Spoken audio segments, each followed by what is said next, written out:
Birpara 2 number GP अन्तर्गत part number 1414 मा पञ्चायत सदस्य श्रीमती सुजाता सुब्बाको नेतृत्वमा गारो बस्ती प्राइमेरी स्कुलको अघि रहेको मैदानमा जहाँ हरेक खेलाहरू हुने गर्दछ, मानिसहरूलाई हेर्नको निम्ति सुविधा होस् भनी ऑडियन्स ग्यालेरी निर्माण गरी बिरपाडा 2 नम्बर जीपी का प्रधान श्रीमान दिपेश दर्जीज्यूको बाहुलीबाट उद्घाटन गरियो।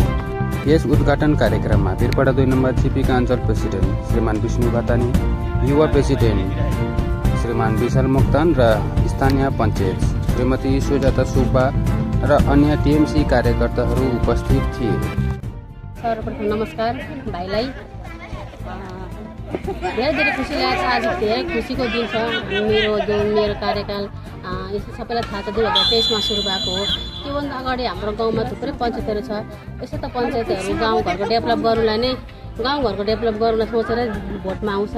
जे छ गाउँघरको सबै जनताले भोट पनि दिएको गाउँघरको उन्नति गर्नु भनेर।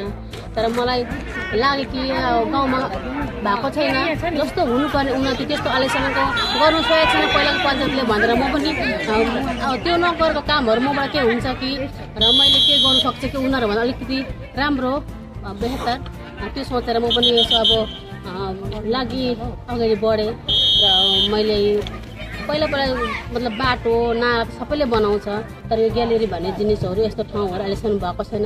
यो पनि अत्यन्त खाँचो जिनिस हो गाउँघरमा। अब हाम्रो यो दलमा गारो बस्तीमा एउटा मिडल एरियामा पर्ने ग्राउन्ड छ।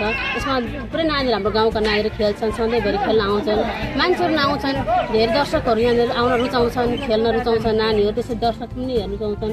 तर हेर्दाखेरि बस्ने ठाउँको अभाव छ। कोही नानीहरू हुन्छ, कोही बुढो वृद्ध अवस्थाको बुजुर्ग मान्छेहरू बाजेहरू यस्तो आउँछ, उनीहरूलाई बस्नुको अत्यन्त खाँचो छ। सबैले कोही बेला चेयर लिएर आउँछ, कोही बिमारी हुनुहुन्छ, उनीहरू खुसीले आउँछन् हेर्नु।